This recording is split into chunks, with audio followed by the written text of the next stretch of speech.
Ya'juj dan Ma'juj adalah dua nama suku dari turunan Adam, sama dengan kita manusia. Nabi SAW sebutkan ciri-ciri mereka. Mata mereka sobekannya kecil sehingga mata mereka kelihatan seperti sipit, tapi bola matanya besar. Mereka memiliki rambut yang keriting dan mereka memiliki poster yang umumnya seperti poster manusia. Hanya saja mereka ini memang menjadi fitnah, tanda-tanda hari kiamat. Mereka tidak berbaur dengan manusia yang lain. Salah seorang di antara mereka tahu kalau dia akan mati kalau sudah memiliki anak 1000. Tidak ada pengikutnya dari manusia biasa. Pada saat saya pelajari tentang Ya'juj Ma'juj ini tingkat 3 kuliah, kurang lebih waktu itu tahun 96, 97, dosen saya membuka kitabnya membahas masalahnya. Saya sempat tanya sendiri, saya bilang, Syekh, jumlahnya Ya'juj Ma'juj itu berapa banyak? Dia bilang tidak terhitung jumlahnya, karena ada hadis yang berbunyi mereka akan mendatangi sebuah sungai, kalau tidak salah namanya sungai Tibria. Sungai itu sekarang ada, besar. Bayangkan sungai ya, airnya banyak mengalir. Kata Nabi SAW, mereka akan mampir dan minum di situ. Mereka semua minum air sungai itu, dan yang terakhir dari mereka datang sudah nggak dapat air. Artinya air sungainya habis diminum. Bayangin berapa banyak jumlahnya tuh. Satu Jakarta aja sekarang kalau minum air sungai Ciliwung nggak habis. Mungkin nggak bakal habis kalau satu Indonesia pun minum. Bayangkan berapa banyak jumlah mereka tuh, tidak terhitung. Nanti kan kita bacakan ayat-ayatnya tentunya, banyak sekali ayat berhubungan dengan masalah itu. Tapi yang jelas pada saat itu Nabi SAW mengatakan Allah berfirman kepada Isa, berkata, wahai Isa, aku akan mengeluarkan hamba-hambaku yang tidak ada seorang pun dari kalian bisa mengalahkannya, termasuk Isa alaihissalam, nggak bisa mengalahkan. Maka selamatkanlah dirimu bersama dengan pengikut-pengikutmu ke Gunung Tur namanya. Gunung Tur ini di Palestina. Ya. Ini rata-rata nanti hari kiamat ini di Syam, banyak negeri Syam kita. Maka Nabi Isa pun alaihissalam menyelamatkan diri dengan pengikutnya ke Gunung Tur yang diikuti sama orang-orang yang beriman. Lalu tentu yang bisa ikut yang terjangkau pada saat itu, karena dunia sangat luas. Maka yang tidak sempat ikut dengan Nabi Isa AS, mereka dibunuh oleh Ya'juj Ma'juj. Allah subhanahu wa ta'ala memberikan ciri khas mereka. Artinya cirinya mereka ini, mereka dihimpit di sebuah gunung. Di surah Al-Kahfi dijelaskan oleh Dzulkarnain.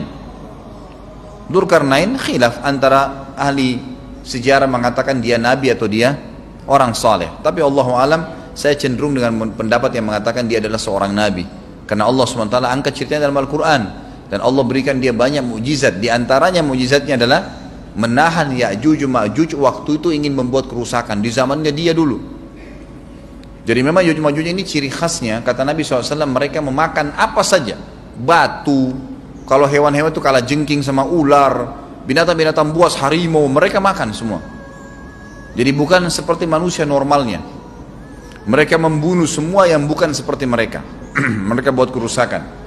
Sampai-sampai kata Nabi SAW tidak ada yang bisa mengalahkan mereka, dan jumlah mereka sangat banyak. Salah seorang di antara mereka tahu dia akan mati kalau sudah punya 1000 anak dan tidak menikah dengan umumnya orang. 2 suku ini saja. Kata Nabi SAW dalam hadis Bukhari, kecelakaanlah bagi orang-orang yang ada di Jazirah Arab. Kemungkinan besar makna ini adalah tempat mereka dekat dengan Jazirah Arab. Sebagian, ada satu syekh dari Mesir, sekarang ada bukunya sama saya dan sudah terjemahan bahasa Indonesia, judulnya Ya'juj Ma'juj. Kalau Bapak Ibu mau beli bisa, ada judulnya Ya'juj Ma'juj, tapi saya lupa penerbitnya apa. Itu agak tebal, harganya mungkin sekitar 85.000 atau 100 ribuan lah maksimal. Itu khusus, dan beliau adakan penelitian, saya baca dan memang sangat konkret dan ilmiah. Beliau mendatangkan fakta kalau tempat Ya'juj Ma'juj yang disebutkan dalam Al-Quran itu ada di Cina, tembok Cina. Jadi seperti yang disebutkan dalam Al-Quran, 2 gunung yang disatukan, di antara celah gunung itu ditaruh tembaga-tembaga. Pernah pemerintah Cina mendapatkan ada celah dari tembok Cina itu yang bolong. Waktu mereka mau tempel bolongan itu dengan batu tanah yang mereka biasa taruh sekarang, ternyata di dalam itu ada tembaga yang mengeras. dan seperti disebutkan dalam Al-Quran, di mana ya Zulkarnain mempertemukan antara besi-besi yang ditumpuk lalu dipanasi, dibakar sehingga menjadi meleleh, kemudian disirami lagi dengan timah yang meleleh juga dan dibiarkan kering sehingga menjadi tembok besi. Kata Nabi SAW, kecelakaan bagi orang-orang yang Jazirah Arab karena telah terbuka dari lubangnya Ya'juj Ma'juj sebesar ini. Udah kasih isyarat dengan jari ibu jari sama jari tengahnya. Artinya mereka sudah bisa melihat keluar. Tetapi kata Nabi SAW, setiap hari mereka terus menggali gunung itu, berusaha untuk keluar. Pada saat mereka tiba di malam hari, mereka capek, mereka mengatakan besok kita lanjutin. Mereka bangun besok pagi, gunungnya kembali utuh lagi. Sampai nanti waktu di mana Allah izinkan mereka keluar. Pada saat mereka keluar, maka mereka akan mulai membuat kerusakan.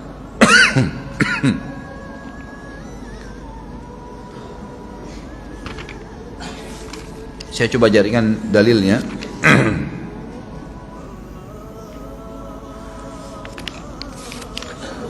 Tidak disebutkan sama beliau di sini, tapi memang ada tentang Ya'juj Ma'juj itu secara khusus.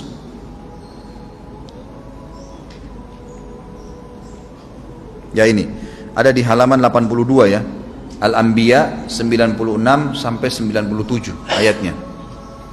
A'udzu billahi minasyaitonir rajim hatta idza futihat Ya'juj wa Ma'jujuhum min kulli hadabin yansilun waqtarabal wa'dul haqq fa idza hiya syakhisatun absarul ladzina kafaru ya wailana qad kunna fi ghaflatin min hadza bal kunna zalimin. Ingatlah hingga apabila dibukakan tembok Ya'juj Ma'juj, bolong, jebol, dan mereka turun dengan cepat dari gunung-gunung itu, dari seluruh tempat yang tinggi.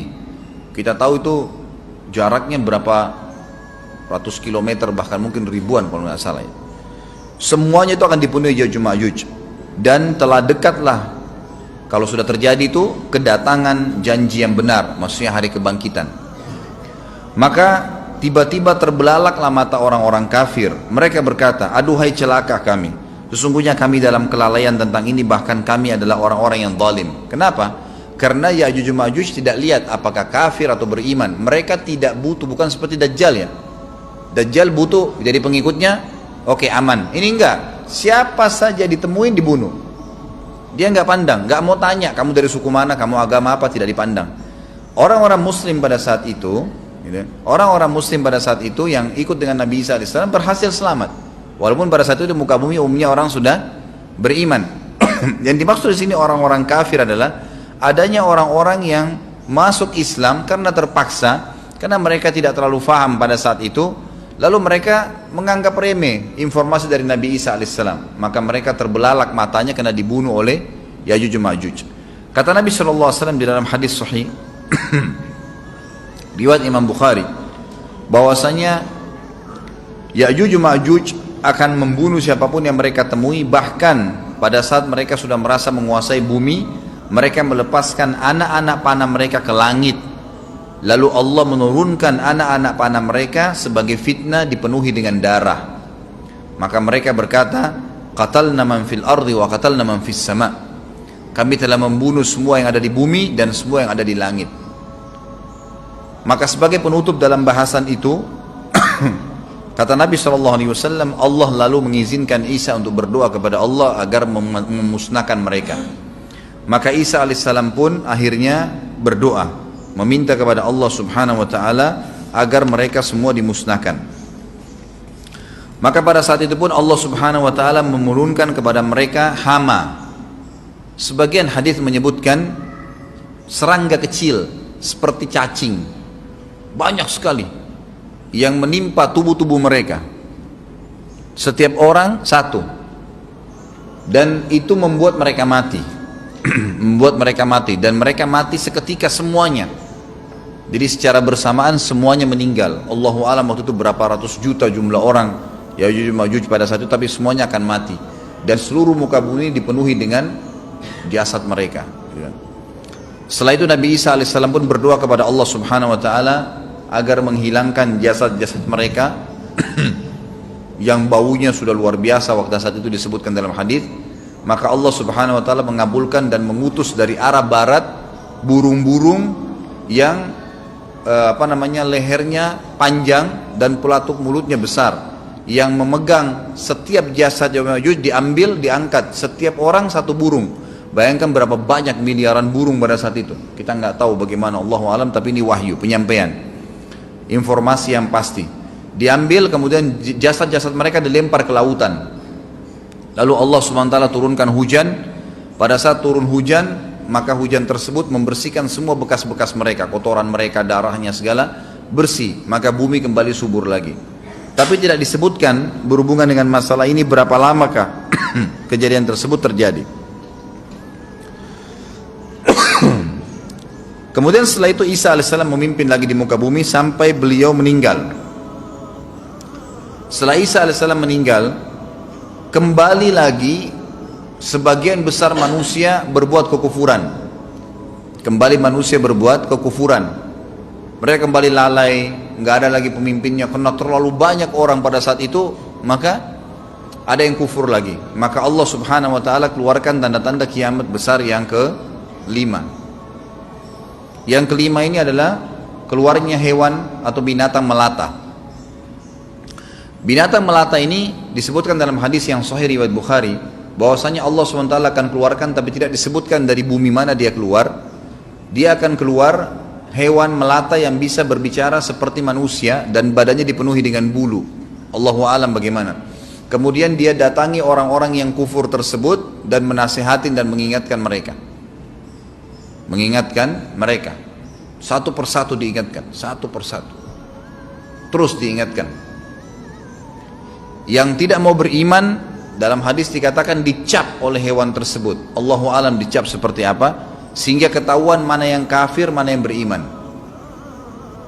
Terus dia keliling di muka bumi, tapi tidak disebutkan berapa lama. Dia cuman mendakwai, meluruskan. Yang beriman sudah, yang tidak beriman dicap sama dia. Ada tanda, oh ini berarti kafir. Seperti itu saja. Lalu kemudian Allah lenyapkan si dabbah ini. Kemudian datang tanda-tanda kiamat yang ke-6. Tanda-tanda kiamat yang ke-6 yang lebih banyak dipilih oleh para ulama adalah terjadinya tadi 3 gerhana, 6, 7, 8. Itu berentetan semua. Longsor besar di timur, di barat, dan di Jazirah Arab.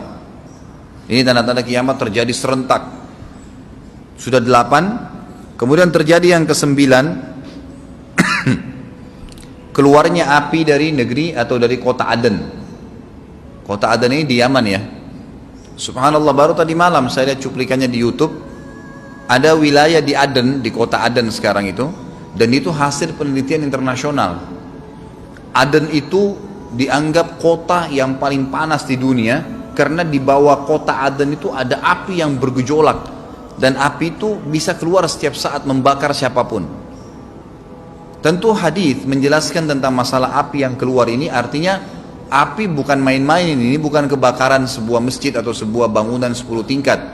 Api ini bisa menghalau manusia untuk jalan karena panasnya. Sebagian riwayat menjelaskan api tersebut akan berdiri seperti gunung yang besar, dan dari seluruh pelosok dunia bisa kelihatan. Kita bisa bayangkan bagaimana, yang akhirnya akan menggiring atau menghalangi orang-orang untuk jalan, susah.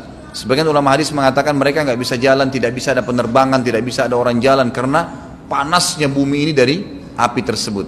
Dan subhanallah, tadi malam saya lihat cuplikannya, Bapak Ibu bisa ketik kalau tidak salah atau ditulis di YouTube itu api di kota Aden. Dan itu diambil gambaran amatir ya, orang mengambil sendiri itu. Jadi ada beberapa wilayah tanah di wilayah Aden itu memang asapnya keluar, dan pada saat dikorek di bawah itu memang api, ya, bara api yang besar.